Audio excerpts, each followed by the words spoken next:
अगस्त प्रस्ताव द्वितीय विश्व युद्ध में हिटलर की असाधारण सफलता तथा बेल्जियम, हॉलैंड एवं फ्रांस के पतन के पश्चात ब्रिटेन की स्थिति अत्यंत नाजुक हो गई।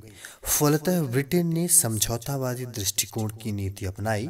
युद्ध में भारतीयों का सहयोग प्राप्त करने के उद्देश्य से 8 अगस्त 1940 को वायसराय लिनलिथगो ने एक घोषणा की, जिसे अगस्त प्रस्ताव के नाम से जाना जाता है।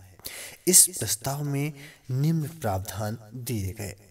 भारत के लिए डोमिनियन स्टेट का मुख्य लक्ष्य रखा गया। भारत को सम्मिलित कर युद्ध सलाहकार परिषद की स्थापना, वायसराय की कार्यकारिणी परिषद का विस्तार किया गया। युद्ध के पश्चात संविधान सभा का गठन किया जाएगा, जिसमें मुख्यतया भारतीय अपने सामाजिक, आर्थिक एवं राजनीतिक धारणाओं के अनुरूप संविधान के निर्माण की रूपरेखा सुनिश्चित कर सकेंगे। संविधान ऐसा होगा कि रक्षा, अल्पसंख्यकों के हित, राज्यों से संधियां तथा अखिल भारतीय सेवाएं इत्यादि मुद्दों पर भारतीयों के अधिकार का पूर्ण ध्यान रखा जाएगा। अल्पसंख्यकों का आश्वस्त किया गया कि सरकार ऐसे किसी संस्था को शासन नहीं सौंपेगी जिसके विरुद्ध सशक्त मत हो। उक्त आधारों पर भारतीय सरकार को सहयोग प्रदान करेंगे। कांग्रेस ने अगस्त प्रस्ताव को अस्वीकार कर दिया। हालांकि नेहरू जी ने कहा, डोमिनियन स्टेटस का मुद्दा पहले से ही अप्रासंगिक हो चुका है।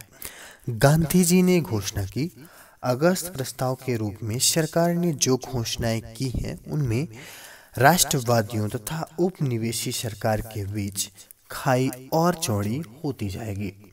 यद्यपि मुस्लिम लीग ने प्रस्ताव में अल्पसंख्यकों के संबंध में दिए गए आश्वासन का स्वागत किया, किंतु प्रस्ताव में पाकिस्तान की मांग स्पष्ट रूप से स्वीकार न किए जाने के कारण उसने भी प्रस्ताव को अस्वीकार कर दिया।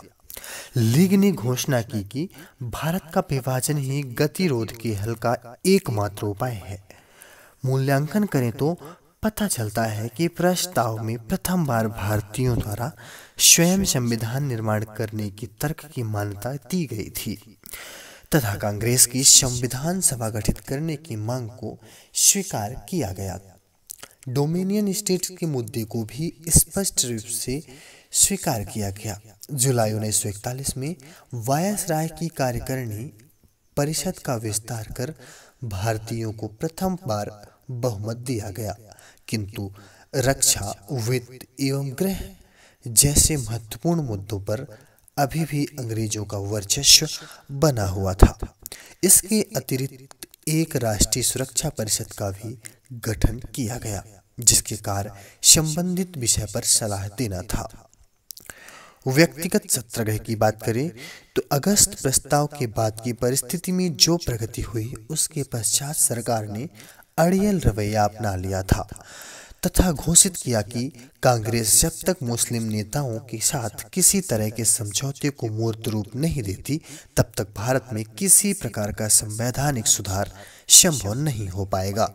सरकार एक के बाद एक अध्यादेश जारी करती रही तथा अभिव्यक्ति की स्वतंत्रता, प्रेस की स्वतंत्रता तथा सभा करने एवं संगठन बनाने के स्वतंत्रता की अधिकार धड़ाधड़ छीन रही थी। 1940 के अंत में कांग्रेस ने एक बार पुनः गांधी जी की कमान संभालने का आग्रह किया। इसके पश्चात गांधी जी ने ऐसे कदम उठाने प्रारंभ कर दिए जिससे उनकी अपनी व्यापक रणनीति के अंतर्गत जन संघर्ष की भूमिका का निर्माण होता था। उन्होंने व्यक्तिगत आधार पर सीमित सत्याग्रह प्रारंभ करने का निश्चय किया। इस रणनीति के तहत उन्होंने तय किया कि हर इलाके में कुछ चुने हुए लोग व्यक्तिगत सत्याग्रह प्रारंभ करेंगे। गांधी जी द्वारा व्यक्तिगत सत्याग्रह प्रारंभ करने के मुख्य लक्ष्य थे यह प्रदर्शित करना कि राष्ट्रवादियों के धैर्य का अर्थ उनकी दुर्बलता नहीं लगाया जाना चाहिए, यह व्यक्त करना कि भारत के लोग युद्ध के पक्षधर नहीं हैं तथा न ही वे नाजीवाद एवं भारत के साम्राज्यवादी शासन में कोई फर्क समझते हैं। साथ ही कांग्रेस की मांगों को शांतिपूर्वक स्वीकार करने के लिए सरकार को एक और मौका देना मुख्य उद्देश्य था। सत्याग्रहियों की मांग यह होगी कि युद्ध एवं युद्ध में भाग लेने वाले के खिलाफ प्रचार करने के लिए अभिव्यक्ति की स्वतंत्रता होनी चाहिए। यदि सत्याग्रहियों को गिरफ्तार नहीं किया गया तो वे युद्ध विरोधी भाषण को दोहराएंगे तथा गांवों की ओर प्रस्थान करेंगे। तत्पश्चात गांवों में ये अपना संदेश फैलाते हुए दिल्ली की ओर मार्च करने का प्रयास करेंगे। इस नीति के कारण इस आंदोलन का नाम दिल्ली चलो आंदोलन पड़ गया। 17 अक्टूबर 1940 को विनोबा भावे पहले सत्याग्रही बने और इसके बाद जवाहरलाल नेहरू दूसरे।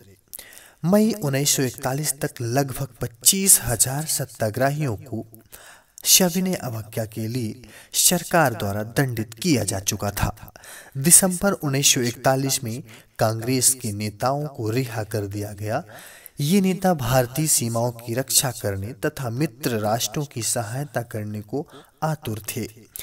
कांग्रेस कार्य समिति ने महात्मा गांधी तथा नेहरू जी की आपत्तियों को दरकिनार कर एक प्रस्ताव पारित किया, जिसमें भारत की रक्षा के लिए सरकार को इस शर्त पर सहयोग देने की पेशकश की गई, यदि सरकार युद्ध के पश्चात भारत को पूर्ण स्वतंत्रता प्रदान करती है, ब्रिटेन तुरंत ठोस रूप से सत्ता के हस्तांतरण पर राजी हो जाए। जून 1941 में जर्मनी ने सोवियत संघ पर हमला किया था, उसे भी युद्ध में घसीट लिया था। दिसंबर 1941 में जापान पर पर्ल हार्बर स्थित अमेरिकी बेड़े पर अचानक हमला कर दिया था। मार्च 1942 में जापान ने लगभग पूरे दक्षिण पूर्व एशिया पर आधिपत्य स्थापित करने की पश्चात रंगून को भी अधिग्रहित कर लिया था। यही वक्त था जब गांधी जी ने जवाहरलाल नेहरू को अपना उत्तराधिकारी घोषित किया था।